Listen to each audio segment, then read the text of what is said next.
ದೆಹಲಿಯ ಕೆಂಪುಕೋಟೆ ಬಳಿ car blast ಪ್ರಕರಣ ಇಡೀ ದೇಶವನ್ನೇ ಬೆಚ್ಚಿ ಬೀಳಿಸಿದ್ದು, ದೆಹಲಿಯ ಕೆಂಪುಕೋಟೆ ಬಳಿ ಕಾರ್ ಬ್ಲಾಸ್ಟ್ ಪ್ರಕರಣಕ್ಕೆ ಸಂಬಂಧಪಟ್ಟಂತೆ 2 ಜೀವಂತ ಕಾರ್ಟ್ರಿಜ್ ಅನ್ನು ವಶಪಡಿಸಿಕೊಂಡಿದೆ ಎಫ್ಎಸ್ಎಲ್ ಟೀಮ್.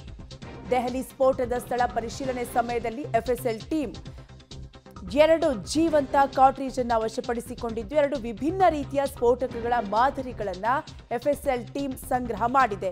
ಅಮೋನಿಯಂ ನೈಟ್ರೇಟ್ಗೆ ಹೋಲುವ ಮೊದಲ ಮಾದರಿ ಹಾಗೂ 2ನೇ ಸ್ಫೋಟಕ ಅಮೋನಿಯಂ ನೈಟ್ರೇಟ್ಗಿಂತ ಪ್ರಬಲವಾಗಿದೆ ಅಂತ ಹೇಳಲಾಗ್ತಾ ಇದ್ದು, ಸ್ಫೋಟದ ಸ್ಥಳದಿಂದ ಒಟ್ಟು 42 ಸ್ಯಾಂಪಲ್ಗಳನ್ನು ಎಫ್ಎಸ್ಎಲ್ ಟೀಮ್ ಕಲೆಕ್ಟ್ ಮಾಡಿದೆ. ಒಟ್ಟಾರೆಯಾಗಿ ದೆಹಲಿಯ ಕೆಂಪುಕೋಟೆ ಬಳಿ ಕಾರ್ ಬ್ಲಾಸ್ಟ್ ಪ್ರಕರಣ ಇಡೀ ದೇಶವನ್ನೇ ಬೆಚ್ಚಿ ಬೀಳಿಸಿದ್ದು, ಈಗ ಸ್ಫೋಟದ ಸ್ಥಳದಲ್ಲಿ 2 ಜೀವಂತ ಕಾರ್ಟ್ರಿಜ್ ಅನ್ನು ಎಫ್ಎಸ್ಎಲ್ ಅಧಿಕಾರಿಗಳು ವಶಪಡಿಸಿಕೊಂಡಿದ್ದು, ದೆಹಲಿ ಸ್ಫೋಟದ ಸ್ಥಳದ ಪರಿಶೀಲನೆ ಸಮಯದಲ್ಲಿ 2 ಜೀವಂತ ಕಾರ್ಟ್ರಿಜ್ ಅನ್ನು ಎಫ್ಎಸ್ಎಲ್ ಟೀಮ್ ವಶಪಡಿಸಿಕೊಂಡಿದ್ದು, ಈಗಾಗಲೇ ಈ ಪ್ರಕರಣಕ್ಕೆ ಸಂಬಂಧಪಟ್ಟಂತೆ ಹಲವಾರು ಆಯಾಮದಲ್ಲಿ ತನಿಖೆಯನ್ನು ಕೂಡ ನಡೆಸ್ತಾ ಇದ್ದು, ಹಲವು ಶಂಕಿತರನ್ನ ವಶಕ್ಕೆ ಪಡೆದು ತನಿಖೆಯನ್ನು ಕೂಡ ನಡೆಸ್ತಾ ಇದ್ದಾರೆ.